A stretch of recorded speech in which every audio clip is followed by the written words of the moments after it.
Education is the most powerful weapon that we can use to change the world. Hello and welcome back students to the next lecture of coordinate geometry. If you have not seen the last lecture of distance formula and collinear points, I would suggest you to click on the top right corner of the screen, or also you can click the link given on the description. So let's start with the third question for practice set 5.1. Here is the third question, that we have to find the point on the x-axis which is equidistant from a minus 3 comma 4 and b 1 comma minus 4. So let's start with the solution. Students, let's consider the point as point C x comma 0, which is on x-axis and at equal distance from point A and B. So let's construct one x-axis over here. So it is the x-axis.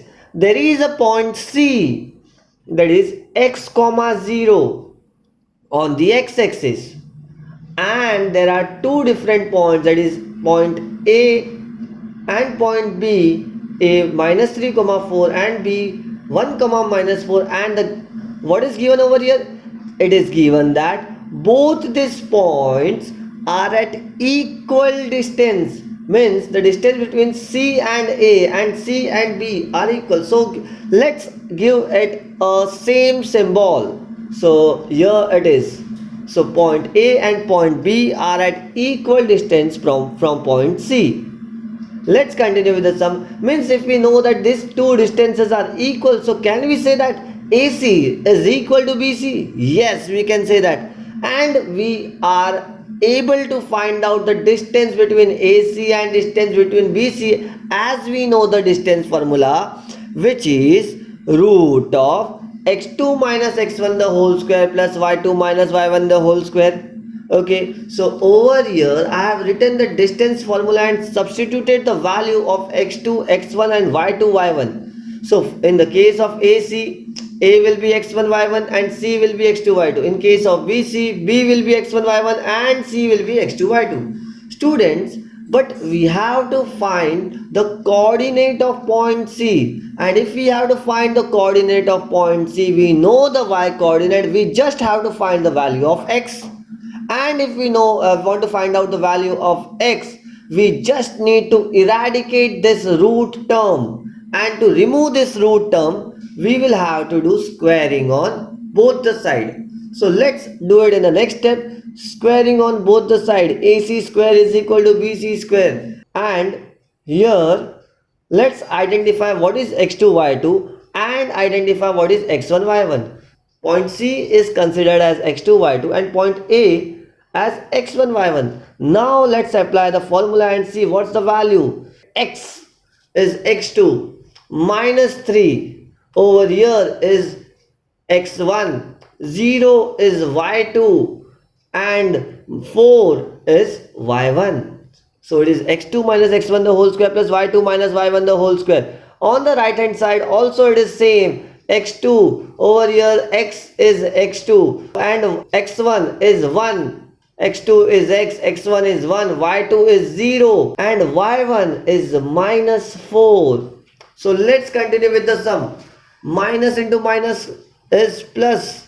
Okay, so it will become x plus 3 the whole square plus the whole minus 4 the whole square. Okay, which is equal to x minus 1 the whole square plus 0. Minus into minus plus. So let's apply the formula over here. A plus b the whole square. So it will be a square plus 2ab plus b square. So a square, what is a over here? X is a. So x square plus 2ab, 2 into x into 3, which is 6x, plus b square, which is 9, minus 4 the whole square is 16, x square minus 2ab, 2 into a into b means 2 into x into 1, 2x plus 1 plus 16. बच्चों left side में और right side में कुछ terms है जो cancel out हो सकते हैं. Yes, there are some terms which we can cancel it out. So x square हो जाएगा खटाक खटाक, 16 खटाक खटाक. सो क्या रह जाएगा लेफ्ट साइड पे रह जाएगा 6x plus 9 which is equal to -2x plus 1.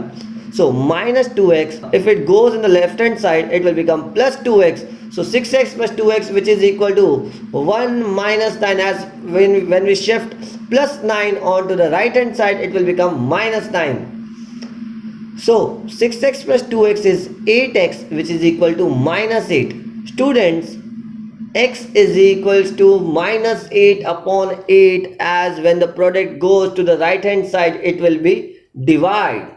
Okay, so x is equals to minus 1. Therefore, I got the value for x, and if I get the value for x, it means that I got the coordinate which is equidistant from point A minus 3 comma 4 and B 1 comma minus 4. So let's write down the final answer as the point on x-axis which is equidistant from the points A and B is minus 1 comma 0, and it is my final answer for the third question of practice set 5.1.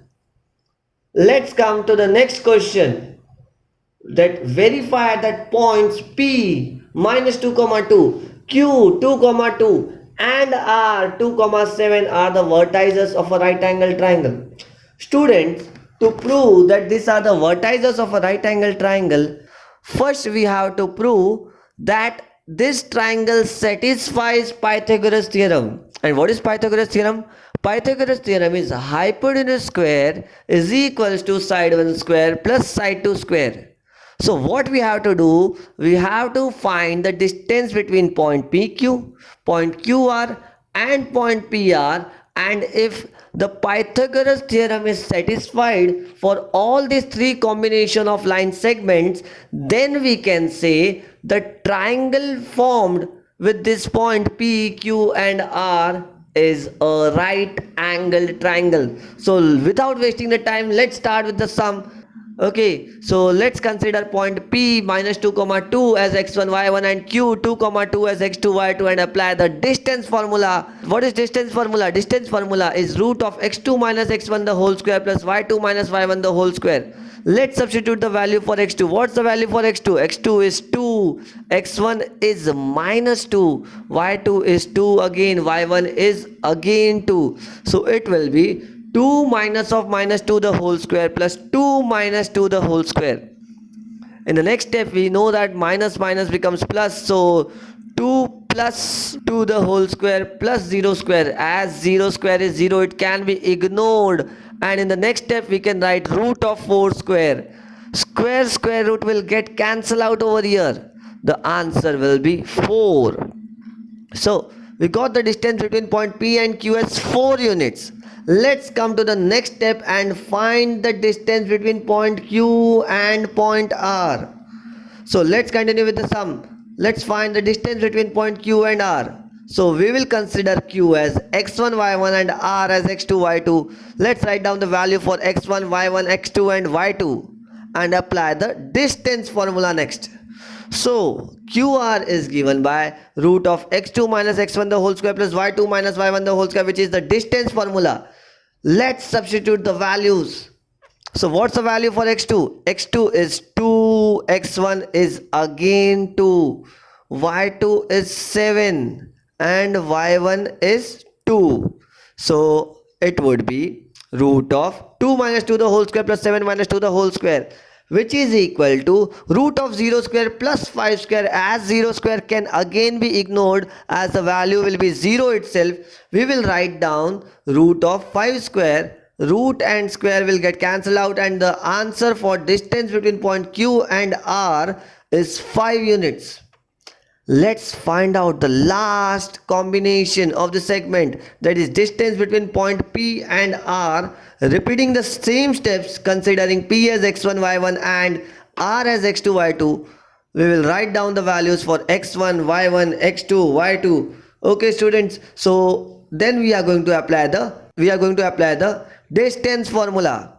And we all know what is the distance formula. So in the next step, we will substitute the values for x2, x1, y2 and y1. The value for x2 is 2, x1 is minus 2, y2 is 7 and y1 is 2. So it would be 2 minus of minus 2 the whole square plus 7 minus 2 the whole square. Minus minus is plus. So 2 plus 2 is 4 square plus 5 square. So 4 square is 16, 5 square is 25. So it would be root 41. So therefore I can say distance between point P and R is root 41. Students, identify the longest segment over here. Is 4 the longest? Is 5 the longest, or root 41? Now there is a problem. There are two rational number and one number is irrational. So how we would find out?